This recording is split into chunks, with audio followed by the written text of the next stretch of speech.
Bienvenue dans cette nouvelle chronique qui, à défaut de plaire au palais d'Al-Mouradia, aura le mérite de raconter ce que beaucoup savent au sein du sérail algérien, mais de manière très confidentielle, ce que beaucoup savent mais que personne n'ose dire tout haut. Aujourd'hui, nous allons plonger, et avec les détails, dans les recoins les plus sombres de l'histoire personnelle et politique d'Abdelmadjid Tebboune, président de la République algérienne. Je tiens à vous le dire, ce que je vais vous raconter aujourd'hui, ce sont des histoires vraies, vérifiées et recoupées. Ce ne sont pas des rumeurs, c'est un travail d'investigation journalistique. J'ai passé plus d'un an à vérifier quasiment point par point chaque information et je suis désormais prêt à partager avec vous, peuple algérien et avec l'opinion internationale, ce premier volet d'une série de révélations qui concerne le dictateur algérien.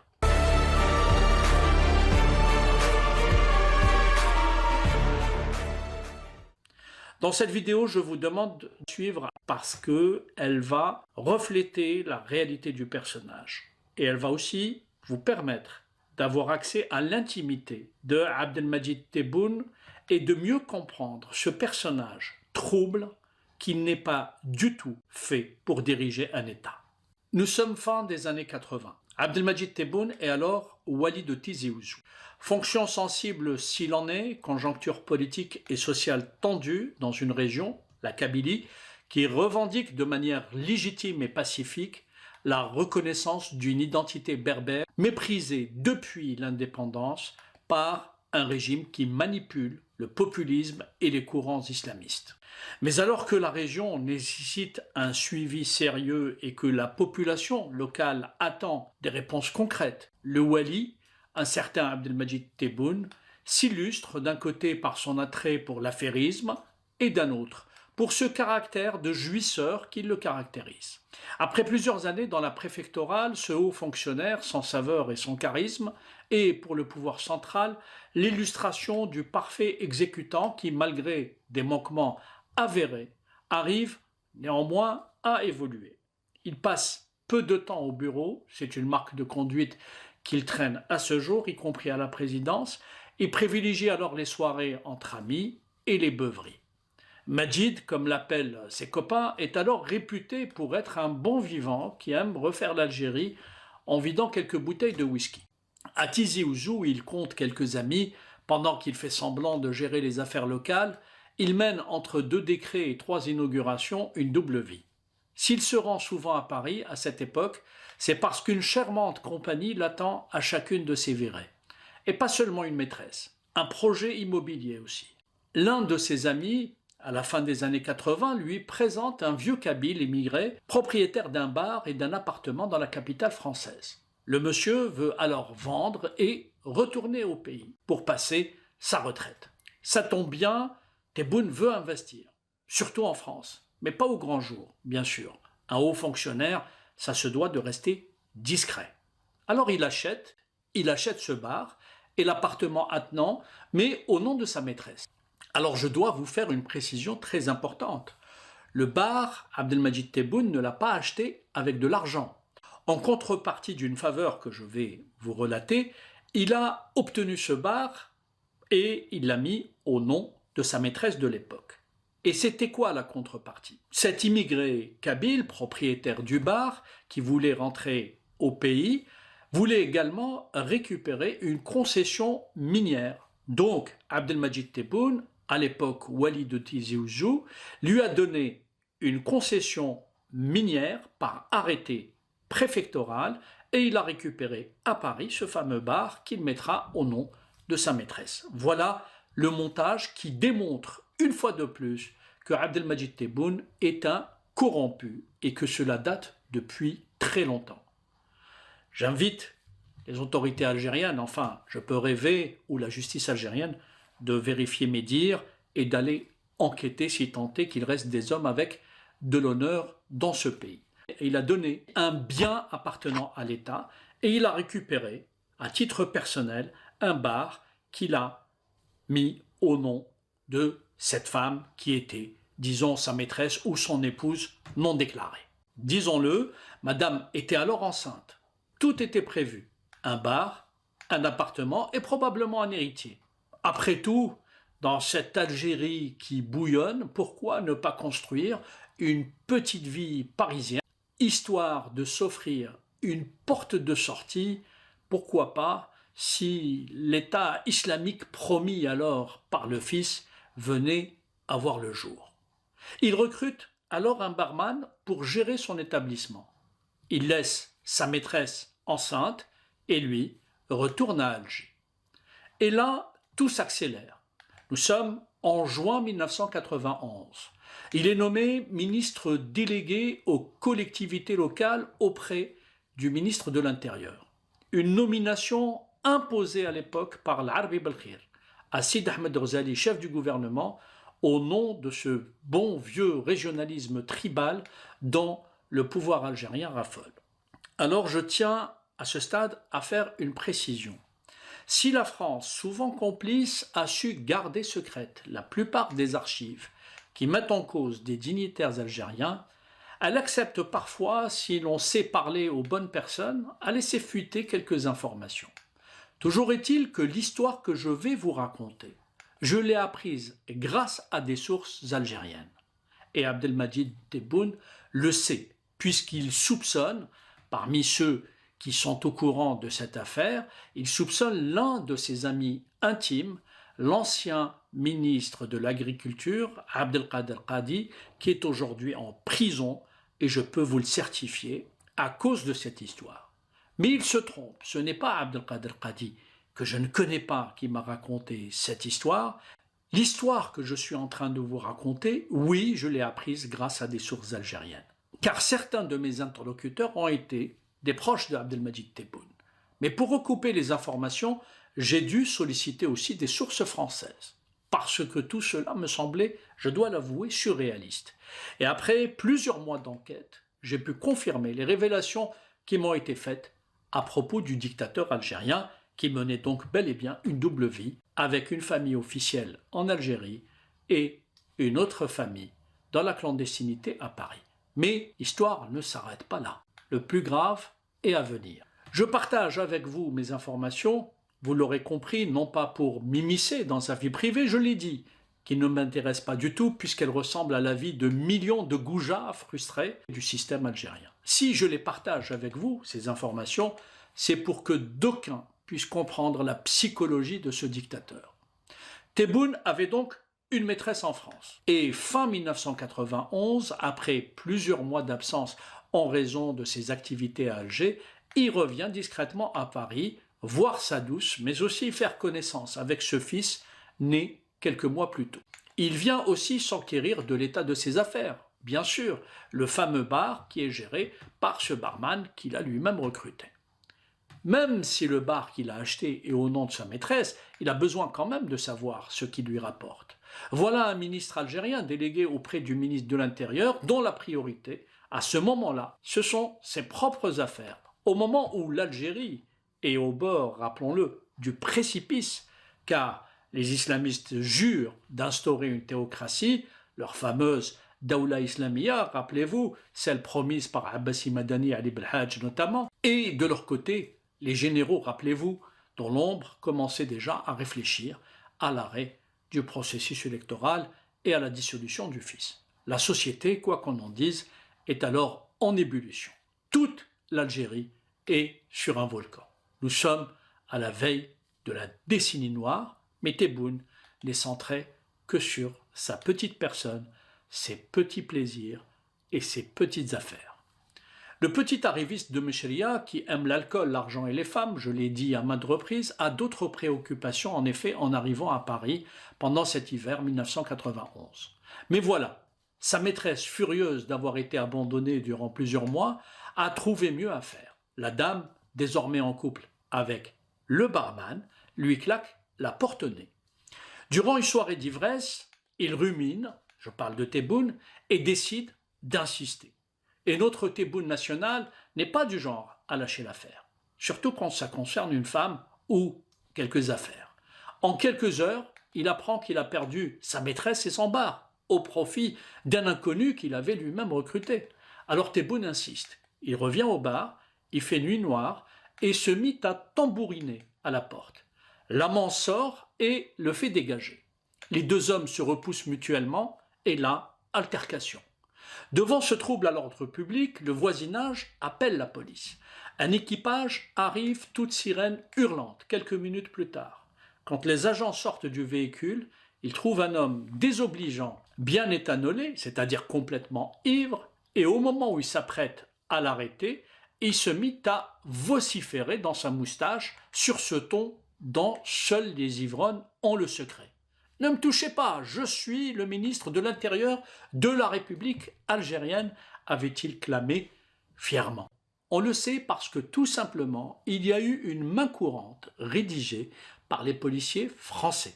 Alors, évidemment, c'est une scène digne d'une opérette kafkaïenne. Les policiers qui confirment donc son identité et son statut de ministre auprès des personnes qui étaient là, et notamment de la personne qui l'accompagnait, mais surtout du barman, arrivent donc à le calmer et lui demandent de s'en aller. Imaginez des policiers français qui demandent à un ministre algérien en état d'ivresse de se calmer et lui demandent de partir. Évidemment, Abdelmadjid Tebboune obtempère et part. Tebboune décide alors de partir comme un prince, la tête haute, évidemment, et la moustache algérienne bien fière. En réalité, vous savez quoi? On ne va rien exagérer. Il est parti la queue entre les jambes. Et par la suite, même s'ils ont l'habitude, et même s'ils sont souvent les témoins des frasques, des dignitaires, des pays du tiers-monde dans la vie nocturne parisienne, les policiers français sont malgré tout ébahis par ce qu'ils viennent de voir. En bon procédurier, ils mentionnent l'incident dans une main courante. Le lendemain, leur hiérarchie leur demande alors d'établir un rapport d'incident, c'est ainsi qu'on l'appelle, qui sera transmis quelques jours plus tard à la DST, la Direction de la surveillance du territoire. Les patrons du contre-espionnage français, qui entretiennent à l'époque d'excellentes relations, notamment avec le général Smaïl Lamari, informent leur homologue algérien à propos de cet incident avec le fameux ministre algérien.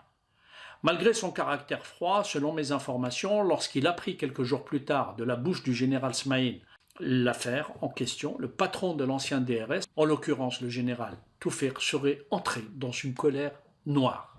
Verdict, Tebboune doit être à tout prix écarté de toute fonction officielle.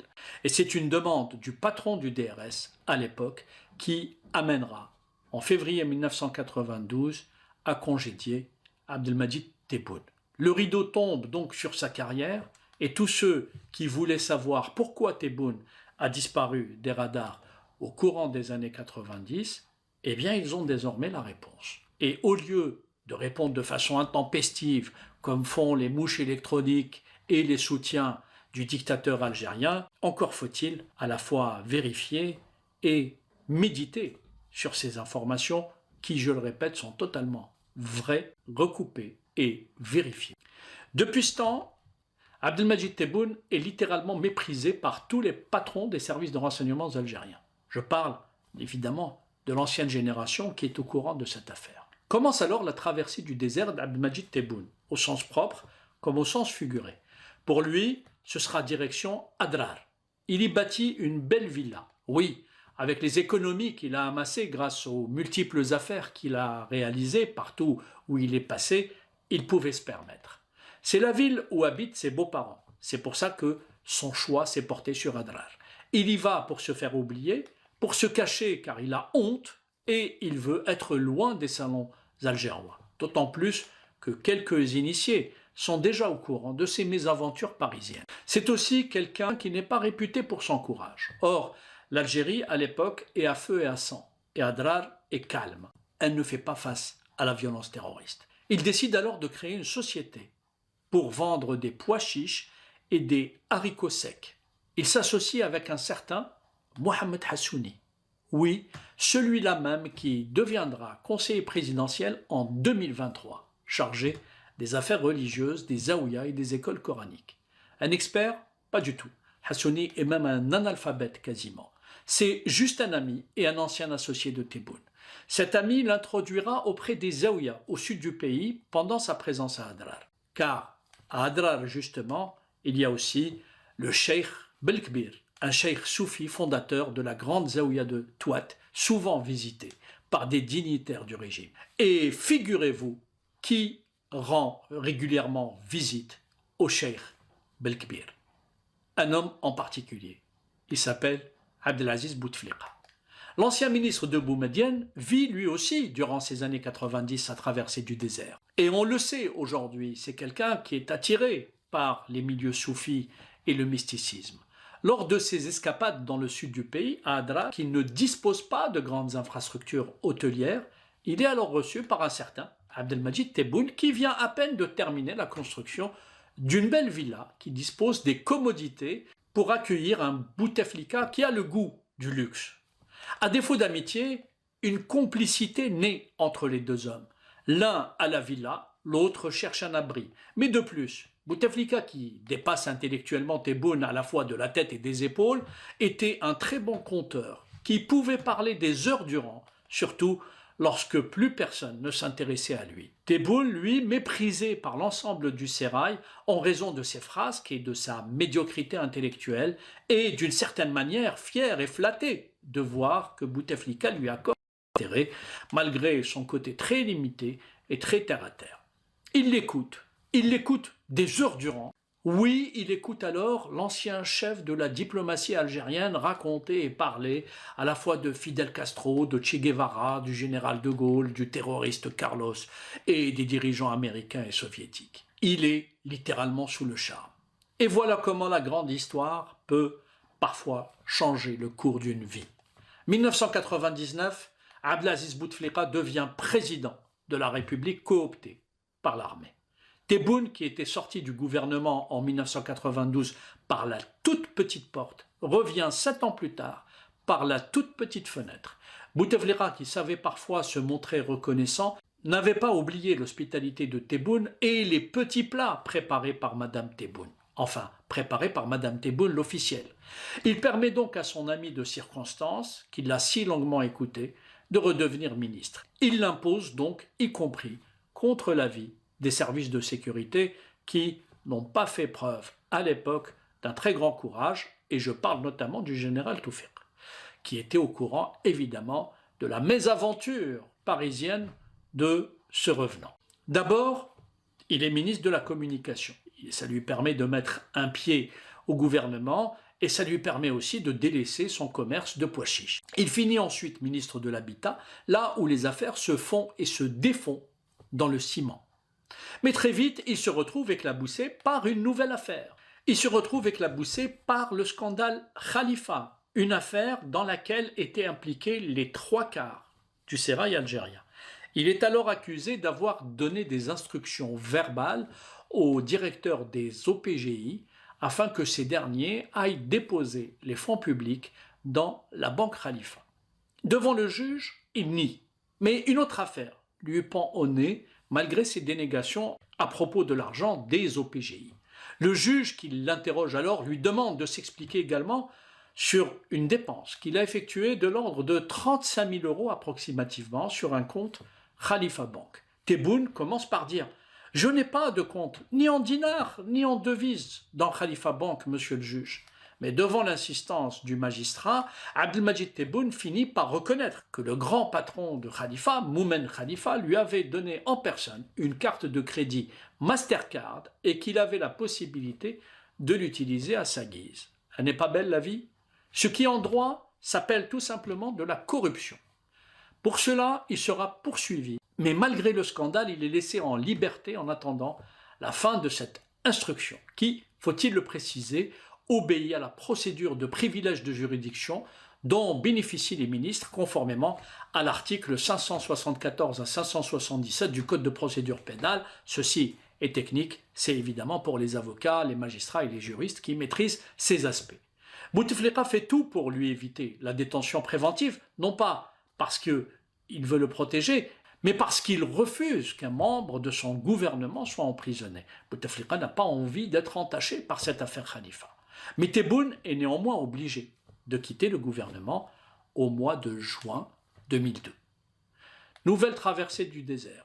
Et Bouteflika dira des choses peu agréables à son sujet en apprenant qu'il avait cette fameuse carte de crédit Mastercard donnée généreusement par Moumen Khalifa.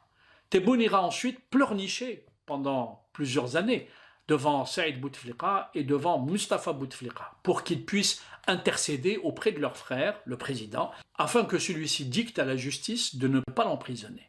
Oui, parce qu'en vertu du code pénal, Abdelmadjid Tebboune risquait à l'époque la prison, il faut le rappeler. Finalement, Bouteflika décide de lui sauver la mise et il demande au général Djebar Mahanna, probablement à travers le général Toufik, d'agir auprès du tribunal de Blida. Pourquoi? Parce que Djebar Mahanna ne connaissait pas le procureur, mais il était en revanche très proche du procureur adjoint, un certain Abdelhafid Moustiri. Et c'est ce dernier qui a trouvé l'artifice juridique qui permettra de faire l'habillage nécessaire afin de permettre à Tebboune de se tirer d'affaire. Fin des poursuites, officiellement pour vice de forme. Mais malgré tout, il restera chez lui, et ce, même s'il espérait, en tout cas c'est ce qu'il demandait, un poste d'ambassadeur ou même de consul. En vain. Un autre magistrat, celui-ci très proche d'Abdelmadjid Tebboune, finira lui par faire clore définitivement cette procédure et de blanchir totalement ce dernier. Ce magistrat s'appelle Qadour Barraja. C'est l'ancien président de la Cour suprême. Agent de la sécurité militaire, ce magistrat est, comme je l'ai dit, proche de Tebboune parce que les deux sont originaires du même village, Boussemroun, dans la wilaya d'El Bayad, moins de 200 km de son lieu de naissance, Méchaya. Le régionalisme a toujours servi, plus d'une fois, à Abdelmadjid Tebboune. Grâce à son insistance auprès de la famille Bouteflika, Tebboune revient finalement aux affaires en 2012, après sa nouvelle traversée du désert qui aura duré cette fois 10 ans. Et là, il est à nouveau ministre de l'Habitat et donc en mesure de refaire des affaires. Le peuple a la mémoire courte en Algérie et les gens du sérail deviennent parfois subitement amnésiques. Il faut le déplorer. De temps à autre, leur manséitude leur permet de repêcher les pires voyous et même de leur refaire une virginité. Souvent, leurs erreurs leur permettent de créer des monstres. On l'a devant nous aujourd'hui. Car on connaît la suite. Tebboune, qui est aussi loyal qu'une vipère, se montrera évidemment reconnaissant à l'égard des Bouteflika, et on sait comment il les a récompensés. Il arrivera même à faire croire qu'il n'a rien à voir avec cette bande, cette Issaba, comme il dit aujourd'hui. Il faut lui reconnaître ce côté ingénieux. Celui qui a été l'un des plus grands serviteurs de la mafia des Bouteflika a réussi à construire un mythe, une nouvelle mafia, tout en jurant que ce sont des gens honnêtes qui n'ont rien à voir avec la mafia qui les a précédés. Rien que pour ça, il devrait recevoir à la fois la Mostra de Venise et la Palme d'Or, ainsi que tous les prix d'interprétation masculine, parce que son œuvre d'acteur est véritablement extraordinaire. Cet homme, oui, est un acteur hors pair, il faut le reconnaître.